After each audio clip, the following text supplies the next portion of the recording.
नमः शिवाय। स्वरम में आपका स्वागत है। आज हम द्वादश ज्योतिर्लिंगों की पावन यात्रा के अंतिम पड़ाव पर हैं। यह कथा है 12वें और अंतिम ज्योतिर्लिंग श्री घुश्मेश्वर की। यह कथा किसी देव या असुर की नहीं, बल्कि मानवीय भावनाओं की है। यह कथा है विश्वास, ईर्ष्या और क्षमा की एक ऐसी अद्भुत गाथा जो हमें सिखाती है कि सच्ची भक्ति का शिखर क्या है।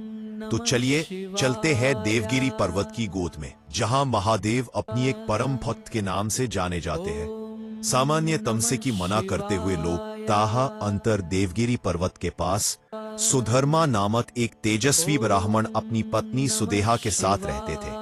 दोनों पति पत्नी परम शिव भक्त थे। उनका जीवन धर्म और सद्गुणों से भरा था। वे निःसंतान थे।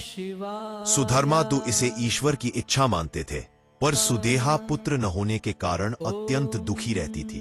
अपने दुख से व्याकुल होकर एक दिन सुदेहा ने अपने पति से एक विचित्र हठ किया कि वे उसकी छोटी बहन गुष्मा से दूसरा विवाह कर ले, ताकि वंश को एक पुत्र मिल सके। पति के समझाने पर उसने वचन दिया, मैं अपनी बहन से कभी ईर्ष्या नहीं करूंगी, उसे सदा अपनी बेटी की तरह प्यार दूंगी।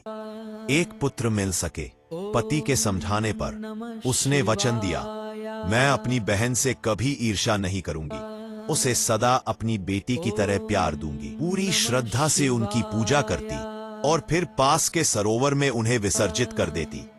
उसकी निस्वार्थ सेवा और अटूट भक्ति से प्रसन्न होकर महादेव की कृपा से उसे एक पुत्र की प्राप्ति हुई। घर में खुशियां छा गईं। परंतु घुष्मा को पुत्र होते ही सुदेहा अपना वचन भूल गई। उसके मन में प्यार की जगह ईर्ष्या की आग जलने लगी। समय बीता, पुत्र बड़ा हुआ, उसका विवाह हुआ, घर में पुत्र वधू आई। घुष्मा का मान सम्मान बढ़ता देख सुदेहा की ईर्ष्या ने एक भयानक रूप ले लिया। एक पुत्र वधू आई। घुष्मा का मान सम्मान बढ़ता देख सुदेहा की ईर्ष्या की बुद्धि को भस्म कर दिया था।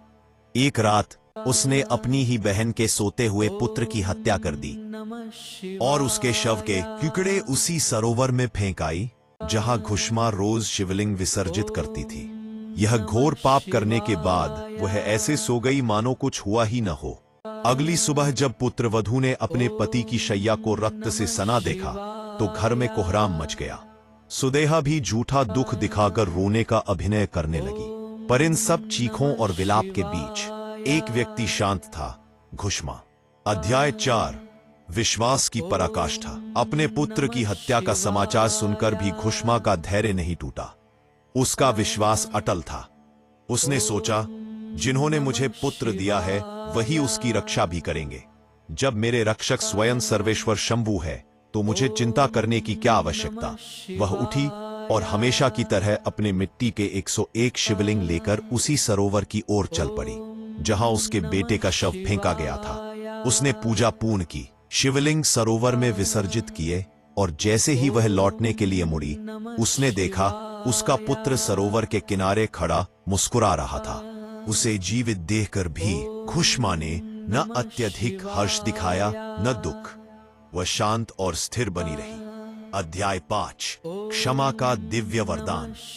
घुष्मा के इस अद्भुत धैर्य और अटूट विश्वास से प्रसन्न होकर ज्योति स्वरूप महादेव स्वयं उसके सामने प्रकट हो गए। शिव जी बोले, घुष्मा, मैं तुम्हारी भक्ति से प्रसन्न हूं।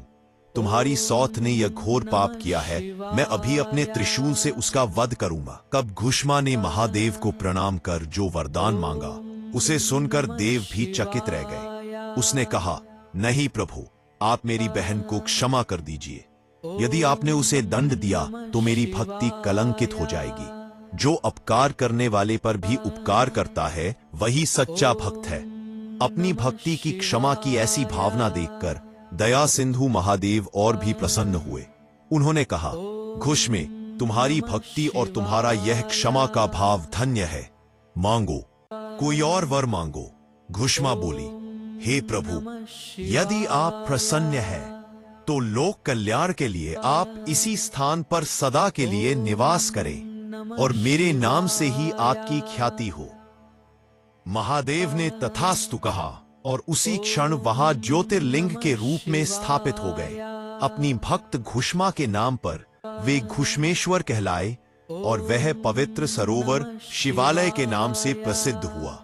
यह कथा सिखाती है कि भक्ति का सर्वोच्च शिखर क्षमा है। घुष्मा का अटूट विश्वास और क्षमा का भाव ही महादेव को सबसे अधिक प्रिय है।